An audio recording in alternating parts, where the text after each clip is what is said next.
बिस्मिल्लाहिर्रहमानिर्रहीम। कुछ सवालात आए हैं कि स्वीडन में अगर काम करते हुए किसी को मसाइल दरपेश हों और ख़ा उनका ताल्लुक़ ओवर टाइम से है या वर्किंग कंडीशन से है या जॉब से मुतल्लिक़ दीगर अमूर हैं, तो उसके लिए क्या किया जाए, उसका क्या तरीक़ाकार है। और अगर किसी वर्कर को या किसी भी मुलाज़म को किसी भी सतह पे अगर कुछ किसी किस्म की भी परेशानी है तो उसका क्या हाल है, तो ये पूरी तफसील मैं आपके सामने रखूँगा।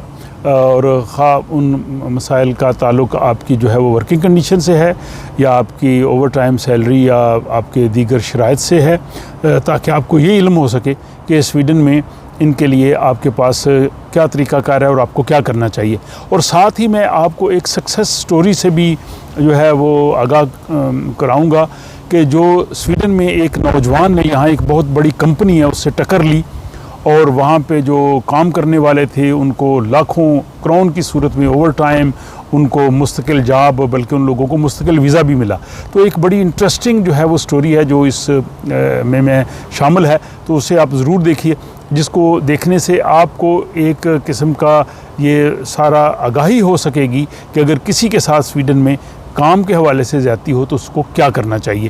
तो सबसे पहली तो चीज़ यह है कि अगर आप किसी भी जगह पे जॉब कर रहे हैं तो आपका जो जॉब का कॉन्ट्रैक्ट आप उसको गौर से पढ़िए कि उस जॉब के कॉन्ट्रैक्ट में जहां आपकी ज़िम्मेदारियां हैं वहां आपके जो है वो आपको क्या वहां पे हकूक़ हासिल हैं। उसके अलावा जो बड़ी कंपनीज़ हैं उनकी तो जो वेबसाइट्स होती हैं उनमें भी लिखा होता है कि जो हमारे मुलाजमीन हैं उनको ये हम सहूलतें देते हैं। जो छोटी कंपनी है उनका अगर उस तरह से नहीं है, लेकिन ज़बानी बातचीत से अपने वो जॉब देने वाले से आप पूछ सकते हैं कि हमें इसमें क्या क्या सहूलतें जो हैं वो आप देते हैं। ये तो हो गया जो एक इनफरादी किस्म का सवाल है। लेकिन इज्तिमाई तौर पे जितने भी जो है वो स्वीडन में जो काम करते हैं, खा वो सरकारी शोबा में करते हैं, म्यूनिसिपैलिटी हो या अगर वो प्राइवेट शोबा में बिज़नेस में किसी छोटी कंपनी में काम करते हैं, तो उनको जो हुकूमत का जो कानून है मुलाजमीन का उसके तहत वो उनको तमाम हकूक़ हासिल होते हैं। अब जहाँ पे दो तरह के मसाइल पैदा होते हैं, एक मसाइल का ताल्लुक़ होता है जो आपके काम से मुतल्लिक़ है, आपको वहाँ पे हिफाजती सामान, लिबास की ज़रूरत है, या अगर आप काम करते हैं वहाँ पे अगर आपको कोई नुकसान हो जाता है या काम करने की वहाँ पे कंडीशन जो है वो ठीक नहीं है, तो इसके लिए सबसे पहली तो चीज़ ये है कि हर काम पे स्वीडन में उन्होंने एक ख़िद अम्ब्यूद रखा होता है, प्रोटेक्शन ऑफिसर, तो वो रिप्रेजेंटेटिव। तो आपको अगर काम के हवाले से कोई भी जो ज़ख्मी होने का ख़दशा है या अगर आपको लिबास चाहिए या ख़ास किस्म की इंस्ट्रूमेंट्स चाहिए या अगर आप अपने समझते हैं कि ये मेरी सेहत के लिए नुकसानदेह है या मैं ये काम नहीं कर सकता, तो आप फ़ौरी तौर पे आपका जो ख़िद अम्ब्यूद है या आपका जो वहाँ पे जॉब का जो हेड है, चीफ़ है, आप उससे बात करें कि ये चीज़ें मुझे चाहिए और वो आपको मुहैया करेंगे। और अगर वहाँ पे, क्योंकि स्वीडन में ये कहते हैं कि सेफ्टी सबसे पहले है, जॉब पहले नहीं है। अगर किसी वजह से आप महफूज नहीं हैं तो आप काम को छोड़ सकते हैं। और यहाँ पे जो ख़िद अम्ब्यूद होता है, जो प्रोटेक्शन रिप्रेजेंटेटिव होता है, आपका ही साथी होता है लेकिन उसको ये ओहदा दिया गया होता है, उसको हक हासिल होता है कि अगर किसी जगह पे कोई प्रॉब्लम है वर्किंग प्लेस पे, तो वो एक दिन के लिए काम बंद कर सकता है बग़ैर अपने चीफ से पूछे हुए। तो अगर आपको मसला है तो आप पहले उनसे रब्ता करें। लेकिन अगर आपका वहाँ पे मामला हल नहीं हो रहा तो स्वीडन जो गवर्नमेंट की अथॉरिटी है, वर्क इन्वायरमेंट अथॉरिटी, आप ये उनकी वेबसाइट है, आप उनके साथ रब्ता कर सकते हैं, उनको ईमेल कर सकते हैं कि मैं जहाँ पे जॉब करता हूँ मुझे ये मसाइल हैं हेल्थ के हवाले से या वहाँ मुझे ये जो चीज़ें मुझे चाहिए वो नहीं मिल रही, तो वो डेफ़िनेटली आपके लिए वो पूरा बंदोबस्त करेंगे।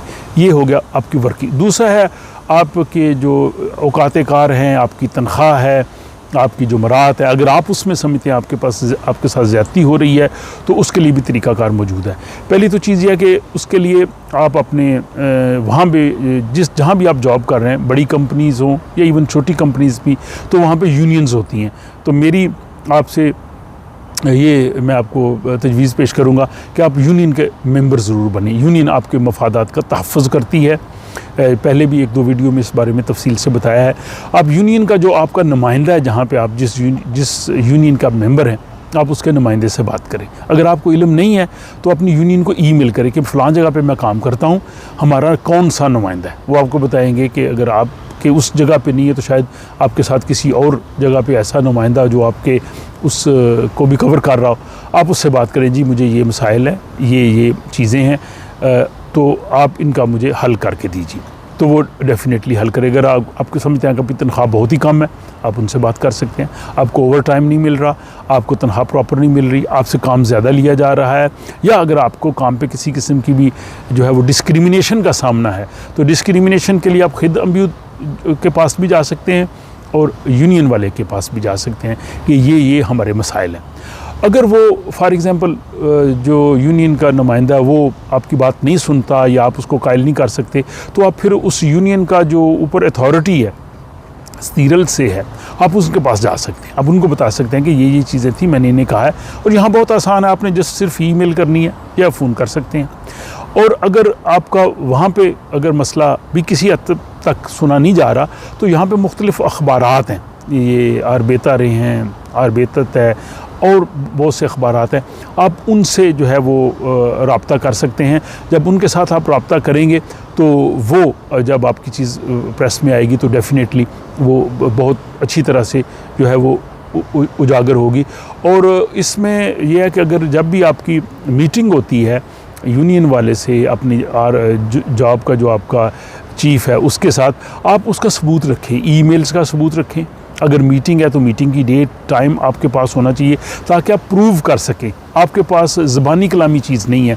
अगर आपके पास जॉब का लेटर है, आपको जो सैलरी स्लिप मिल रही है, आपको वहाँ पे ओवर टाइम जो है वो नहीं दिया जा रहा, या अगर आपको टाइम पे रेस्ट नहीं दी जा रही, आपको सेमेस्टर डेज़ जो हैं वो नहीं दिए जा रहे, सेमेस्टर दिनों की तनख्वाह नहीं दी जा रही, ये सारी चीज़ों का आप अपने पास रखेंगे तो आप इनको साबित कर सकेंगे। फिर आपके लिए आपके हक़ कोई यहाँ पे रोक नहीं सकता। अपने हक़ के लिए आवाज़ उठाना पड़ती है, और यहाँ माजी में जिन लोगों ने आवाज़ उठाई है उन्होंने बहुत कामयाबी हासिल की है। मैं आपको एक इस सिलसिले में मिसाल पेश करता हूँ कि यहाँ स्टॉकहोम से एक बोट जो है जिसका नाम था ओनेडिन लिनिये बिर्जर यॉर्ल, वो स्टॉकहोम से जो मारेहाम है, ओलान जो फिनलैंड का ख़ुद मुख्तार इलाका है, वहाँ पे चला करती थी, और उसमें बहुत से पाकिस्तानी स्टूवर्ड जो है वो काम करते थे, और वो एक हिसाब से बॉन्डेड लेबर थी। वो पाकिस्तान से आते थे सीमैन के पासपोर्ट पे, और सीधे वो शिप पे जाते थे और शिप पे काम करते थे, और जब उनको छुट्टी भी मिलती थी या रेस्ट भी होती थी तो वो भी शिप पे गुजारते थे। उनको इजाज़त नहीं थी कि वो स्वीडन में, स्टॉकहोम में इधर उधर किसी के पास जाएं या किसी को मिलें या शिप में किसी को मिलें। अगर उनका इल्म हो जाता था तो उनको रिपोर्ट भी करवा देते थे, और उनको ओवर टाइम नहीं दिया जाता था, उनको पूरी सैलरी नहीं दी जाती। ये स्वीडन जैसे मुल्क में, यहाँ पे जो वो पनामा में रजिस्टर्ड शिप था, और उस पे काफ़ी इस्तेहसाल था, और ये काफ़ी सालों से जारी था। लेकिन अगर वो उसमें जिस नौजवान ने उस चीज़ को महसूस किया, अगर वो आवाज़ ना उठाता तो ये सिलसिला आज भी चला रहता। उस नौजवान ने एक तारीख़ मुरतब की। वो नौजवान है तलत मसूद भट्ट। वो जब 99 में उस बोट में काम करने के लिए आए, उनके वालिद साहब पहले से वहाँ पे काम कर रहे थे, वो भी आए। नौजवान था, कॉमरेड था, इनकलाबी था। उसने वो चीज़ें सारी देखी तो उसने कहा ये तो हमारे साथ ज़्यादती है, हमें ओवर टाइम नहीं दिया जा रहा, हमें छुट्टियां दी नहीं जा रही, ये हम मुलाजिम है कि हम छुट्टी में कहीं जा नहीं सकते, किसी को मिल नहीं सकते। तो उसने इस पर रिएक्ट किया, और शुरू से जब से वो तलत यहाँ बोट पे आए, पहले दिन से मेरे साथ उनका रब्ता था, बल्कि शायद मैं पहला पाकिस्तानी होऊंगा स्वीडन जिनसे वो यहाँ पे मिले या जिनके साथ वो आना जाना था, हर हफ्ते हमारी मुलाकात होती थी। तो तलत ने जो है वो इसका ज़ुम्मा उठाया, और उसने एक बहुत बड़ी जिद्दोजहद की। ये उनकी जो वेबसाइट है birjerjal.info, इस पे वो पूरी तफसील मौजूद है। और उन्होंने फिर जनाब मूवमेंट शुरू की, वो यूनियन के पास गए। अब ज़ाहिर वो वहाँ की इंतज़ामिया, उन्होंने कहा जी कि इनको तो हम आगे नहीं बढ़ने देंगे। उन्होंने पूरी कोशिश की कि उनको डिपोर्ट करवाया जाए, उनको पुलिस ने भी पकड़ा, लेकिन तलत ने अपनी जदोजहद जारी रखी। और उस जदोजहद में वो शायद 1 या 2 आदमी उसके साथ होगा, उसके अपने साथी जिनके हकूक़ के लिए वो लड़ रहा था, जिनकी वो ओवर टाइम के लिए लड़ रहा था, वो सारे भी उसके मुखालफ थे। और जब कई दफ़ा वहाँ पे शिप के सामने या सिटी में मुजाहरा हुआ तो हम सिविल सोसाइटी के कुछ लोग यहाँ पे उसके दोस्त उसके साथ गए, और जब हम जाते थे हम उन लोगों को भी कहते थे जिनके हकूक़ के लिए तलत लड़ भाई आप भी शामिल हो जाओ, तो वो देखते भी नहीं थे ताकि शिप वाले जो है उनको जाब से ना निकाल दे, इतना खौफ था। लेकिन वो उसकी जद्दोजहद रंग लाई और 2-3 साल में फिर उन तमाम लोगों को जो शिप पे काम कर रहे थे उनको लाखों राउंड की सूरत में ओवर टाइम भी मिला, उनको छुट्टियां भी मिली, उनको पोजीशंस भी मिली, और बहुत से लोग जो है उनको यहाँ पे फिर वो वीज़े मिले, वो अब परमानेंटली यहाँ पे सेटल भी हो गए। तो ये तलत भी अगर बाकी लोगों की तरह करता रहता तो आज भी शायद वो सिलसिला चलता रहता, लेकिन तलत ने उस पर रिएक्ट किया, स्वीडिश कानून को समझा, कानून के अंदर रह के फ़ाइट की, और कानून ने उसकी हेल्प की। कोई सिफारिश नहीं, कोई कुछ नहीं, सिर्फ उनके पास वो सारे डॉक्यूमेंट्स मौजूद थे, और इतनी जदोजहद की कि आज वो सब लोग वहाँ पे जो काम कर रहे थे वो मुश्किल रह रहे हैं, और वो जो शिप है उसका वो रूट ख़त्म हो गया, वो वहाँ से उसको हटा दिया गया है। तो ये मैं समझता हूँ कि इस मिसाल आपके सामने पेश करने का मकसद ये है कि अगर किसी जगह पे आप जॉब कर रहे हैं तो आप वहाँ पे ये नहीं अपने आप को ग़ुलाम समझें। कानून के तहत जो आपके पास हकूक़ हैं आप उनका मुतालबा कर सकते हैं, लेकिन उसके लिए जो तरीक़ाकार भी वही है जो कानून ने दिया गया है।